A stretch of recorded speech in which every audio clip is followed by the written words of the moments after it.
Gbogbo ẹ̀yin ọkùnrin olóko kò mẹ́bí ẹ lọ ṣọ́ ara yín o, kẹ́ ẹ ṣọ́ ara yín, kẹ́ ẹ soko yín lókùn.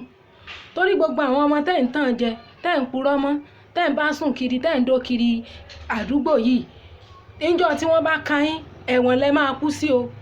Sọ̀rọ̀ mi ti ń yé yín bẹ́yẹn. Ìwọ tó bá ti mọ̀ wípé o fẹ́ fẹ́ ìyàwó, ò bá fẹ́ fẹ́ ìyàwó ọgbọ̀n, lọ follow right protocol, lọ follow right channel, lọ rèé sanwó orí ìyàwó tó bá fẹ́ fẹ́. Lábẹ́ òfin àti òfin àṣà àti òfin ẹ̀sìn àti norms tá à ń pè ní societal norms and tradition, kò sí òfin tó fààyè gba ìbálòpọ̀ láìsí owó orí àbí ìgbéyàwó ń bẹ. Láyé àwọn baba ńlá baba wa, obìnrin gbọ́dọ̀ wọlé ọkọ pẹ̀lú ìbálé. Ẹni tó bá jẹ́ pé kò ní ẹ̀sìn, tó bá ní òun jẹ́ traditionalist gan, òun ló yẹ kó gbé àṣà lárugẹ jù ní ayé tradition gan. Imported religion méjèèjì tí wọ́n gbé wá bá wa lórílẹ̀‐èdè Nàìjíríà, a mọ̀ wípé oore ọ̀fẹ́ wà fún àwọn tí wọ́n bá jẹ́ ẹlẹ́ṣẹ̀ láti ronú pìwàdà. Kì í ṣe wípé ẹ̀sìn méjèèjì fààyè gba immorality gan. Ṣùgbọ́n ẹni tó bá bóyá ti ṣe ẹ̀ṣẹ̀ kan rí, grace wà. A rí pé Jésù ló lóore ọ̀fẹ́ tó ní ẹ má jẹ́ kí a condemn ẹlẹ́ṣẹ̀ kó ronú pìwàdà. Àwọn Muslim families and friends wa náà, a rí wípé ààyè repentance wà fáwọn náà nínú ẹ̀sìn. Nínú àṣà tradition ìgan sire gan náà pọ́n àṣà lè jù. Ìlànà ń sọ pé ìwọ tó bá ní oní relationship, ọ̀pọ̀lọpọ̀ yín tẹ́mọ̀ sọ pé ní relationship yìí, what you have is a fornication partner, not a relationship. Tẹ́ bá rẹ́ni tí ò ní relationship, tí ò ní boyfriend, tó ń gbé ìgbésí ayé ẹ̀fọ́ lọ́hùn, ẹ mọ̀ fi ṣe yẹ̀yẹ́, my boyfriend did this for me, my boyfriend. Irọ́ ni o, ẹ̀ ń dóra yín, ẹ̀ ń dẹ́ṣẹ̀ ni. Ṣebí relationship ló ní. Sọ fún boyfriend ẹ pé ó ṣe premarital sex mọ́, ó rí wípé kò nífẹ̀ẹ́ rẹ, kò ní ìdí ẹ fún anything. Ọ̀pọ̀lọpọ̀ ẹ̀yin ọkùnrin sì lélẹ́yìí, ẹ̀yin náà mọ̀ wípé òbò lẹ̀ ń wá, ẹ̀ wá ìyàwó. Ọ̀pọ̀lọpọ̀ yín ẹ̀ wá ìyàwó, òbò lẹ̀ ń wá.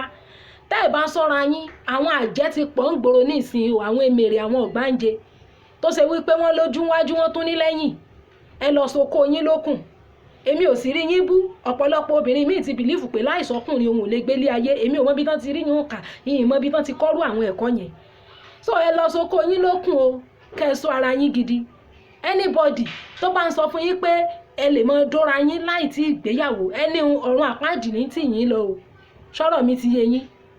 Ṣùgbọ́n wípé kéèyàn wà nínú society, kí ọkùnrin wá rò wípé bóyá òun lè mọ dó ọmọ, kó mọ dó ìyá, kó mọ dó àwọn ọmọ kéékèèké káàkiri, tí wọ́n bá igbó ọmú ẹ̀wọ̀n ló máa kú sí. Sọ̀rọ̀ mi ti yé yín. Ẹ wá ní discipline mọ́. Simple thing báyìí ẹ ti mọ̀ fokó lo àwọn ọmọ ọlọ́mọ. Débi wípé àgbàlagbà míì gan wọ́n ń tàn dó lẹ́ni tó jẹ́ mother, tó jẹ́ ìyá, tó jẹ́ single mother, tó ti lọ́mọ, wọ́n sì tàn dó. Kódà ṣé ká release kẹ́dámíra yìí náà. Débi wípé tẹ́ ẹ bá wá ìmọ̀ nípa sẹ́ẹ̀sì, ẹ ní ṣe sẹ́ẹ̀sì láì jẹ́ wípé ẹ bá gbéyàwó. Ẹ̀yin tẹ́ ẹ ní ìmọ̀, ẹ̀yin ò pè ilẹ̀ ń ṣe illicit sex. You that you don't have knowledge about sex, ẹ̀yin gan lẹ̀ ń ṣe. Torí tẹ́ ẹ bá wá ìmọ̀, tẹ́ ẹ rí àṣírí sẹ́ẹ̀sì, tẹ́ ẹ kàwé ń pa ẹ̀ ní trigger sex hormones kankan lára ara yín. Ẹ rọra mọ́ jọ́sìn ayé yín fọ́lọ́ ni. Ṣùgbọ́n tó bá joyè olóko kò mẹ́bí, many cases of adultery can be traced to ex-boyfriend, ex-woman friend, ex-girlfriend, ex-man friend. Gbogbo àwọn tẹ́ bá ti jọ fẹ́ra yín rí, tẹ́ ẹ sì ti dóra yín rí nígbà tẹ́ ẹ ń fẹ́ra yín yẹn, tẹ́ ẹ bá tún pàdé padà, ẹ máa tún padà dóra yín gbẹ̀yìn ni. Torí gbogbo ex yẹ, àfi mo lè guarantee ẹ tó bá yẹ pé gbà tẹ́ ẹ ń court, relationship yín ó wà devoid of sexual intercourse, ó wà devoid of immorality, dóra yín, relationship yẹn ṣẹlẹ̀ ní platform of God. Bẹ́ẹ̀ bá padà tún ra yín rí, tí ìbá sì ṣe pé bóyá ẹ̀ ń dẹ́ṣẹ̀, ọ̀tọ̀ nìyẹn. Ṣùgbọ́n àwọn tán ti dóra wọn rí, tán ti jọ ní sexual intercourse, bóyá wọ́n wá break up, kankan ṣẹlẹ̀, wọn ríra mọ́, wá padà tún lọ tún ra rí. Kò sí bí àwọn hormones yẹn ò tún ṣe ní wà triggered for the second time. Ìní máa ń fa adultery ní society. Tẹ́ bá ní relationship, tẹ́ ẹ̀ dóra yín nínú relationship yẹn, even tó bá dọ̀la tí relationship yẹn ò bá work, kálukú yín ò mọ̀ lọ lálàáfíà, kò ní sí ìnira, kò ní sí ìkùnsínú, kò ní sí àyín tí ń fojú rẹ̀ rí, kò ní sí pé ẹ mọ̀ lérí oògùn, lérí aburú síra yín. Ṣàlàyé mi yé yín báyìí. Kò sí àṣà tàbí ẹ̀sìn tàbí religion kankan tó fàyè gba immorality. Tí ọkùnrin bá mọ̀ wípé òun fẹ́ ìyàwó sí i kó lọ sanwó orí ẹ̀ ni. Ìwọ obìnrin náà dẹ̀ lélẹ̀ má jẹ́ kẹ́ni kankan tàn ẹ́ dó, má jẹ́ kẹ́ni kankan tàn ẹ́ dó. Bí ìfẹ́ ṣe rọrùn tó láti ní sí ọmọlàkejì bẹ́ẹ̀ náà ló scarce. Ọ̀pọ̀lọpọ̀ àwọn ọkùnrin tẹ́ ń rí òbò náà ń wá wọn wáyàwó, òbò ìní ẹgbẹ̀rún wọn wá. So gbogbo yàmàyàmà tó ń sọ fún ẹ yẹn ó fẹ́ dó ẹ ní o, toró fẹ́ dó ẹ òun ni. Afọgbọ́n ọlọ́fọ́gbọ́n sọgbọ́n ìsìdí apàgbàwèrè. Gbogbo àwọn tí wọ́n para wọn mọ́ fún Ọlọ́run wọn yìí tẹ́ bá kíyèsí wọn ẹ rí wípé wọn yìí sábà dá decision take. Wọ́n máa ń jẹ́yàn kan tí máa ń fọ̀rọ̀ lọ́yàn. Bí ọ̀pọ̀lọpọ̀ ẹ̀yin obìnrin tí máa ń fìyà jẹ, you are too secretive. Èèyàn kan ti wá ó ti sáré ń tàn ó ti rò pé ó ti dé paradise, ó ti rò pé ó ti dé paradise. Gbogbo àwọn ọ̀rẹ́ rẹ tẹ́jọ́ ń bọ̀, childhood friend rẹ tẹ́jọ́ ń sin lọ́run tẹ́jọ́ ń gbàdúrà ó ti dà wọ́n nù. Toró o ti rẹ́nìkan ń bọ̀ bá wá ba ayé ẹ̀ mọ́rin lọ́wọ́ agbẹ́nu sókè tọ́mọ̀ sun kókò sí tó kọkùnrin o. Tó bá ti dó ẹ ó ti tán nìyẹn. Má tanra ẹ, má máa rí rẹ bí ẹ ń pò bẹ́tà ju àwọn tí wọn ò ní relationship tí wọ́n ń sin Ọlọ́run. So gbogbo ẹ̀yin ọkùnrin olóko kò mẹ́bí, gbogbo ẹ̀yin ọkùnrin tí ẹ ní self control, ẹ lọ sóko yín lókùn, ẹ lọ sóko yín lókùn o. Anybody tó bá ń sọ fún yín pé ńgbà náà gbogbo tó wù yín lẹ lè ṣe, ara yín ló ń tàn yín ni o. Tó bá fẹ́ ṣe polygamy, tí ìgbàgbọ́ rẹ bá gbé polygamy, lọ follow the same ní right, lọ follow right protocol, lọ follow right protocol. Then ìwọ obìnrin náà, ọkùnrin tí ìsọkọ rẹ tó bá ti ń jẹ́ kó mọ súnmọ́ ọ̀run àpáàdì lọ ń lọ. Dídó wà fún àti àti gbéyàwó. Ìwọ tó bá ti gbéyàwó dídó ò sí fún ọ o. Tó bá lọ ń dópò lẹ́gà tó ń dópò lẹ́gà kan, òfò ara lọ ṣe o, òfò ara lọ ṣe o. Torí ní ìsìn ọ̀pọ̀lọpọ̀ àwọn ọkùnrin míì wọ́n ti rí template àbí platform àbí excuse láti mọ hùwà burúkú tó lòdì sí ìfẹ́ Ọlọ́run. Ṣàlàyé mi yé wa ní ìsìn. Ìmọ̀ tá a bá wá àbí tá a bá ń ṣe gẹ́gẹ́ bí iṣẹ́ ó gbúdọ̀ jẹ́ láti fa àwọn ènìyàn wá sínú ìfẹ́ Ọlọ́run ni.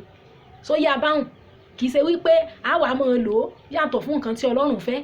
Bọ́kùnrin bá fẹ́ yẹ ìyàwó tó bá wù tẹ́ bá sọ pé ẹ̀ṣẹ̀ ni, ẹ̀ṣẹ̀ wọn Ọlọ́run ló dá sí, ẹ yọ̀ǹda wọn àtọ́ Ọlọ́run kalẹ̀. Bẹ́ẹ̀ jó follow ìyàwó fífẹ́ wọn kó follow right protocol. Kò sí justification fún immorality bí kankan. Ìwọ ọkùnrin tó bá mọ̀ pọ̀ fẹ́ lọ́pọ̀lọpọ̀ obìnrin tó pọ̀ wàhálà àti ẹnu.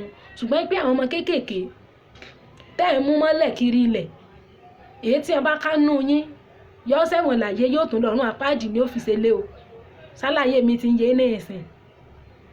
Ìwọ obìnrin náà kọ́ ọmọ wọn ara rẹ, kọ́ ọmọ wọn ara rẹ. Ẹ ra àwọn single mother tó pọ̀ nínú society nísìn, irọ́ ni wọ́n pa fẹ́ lòmíì.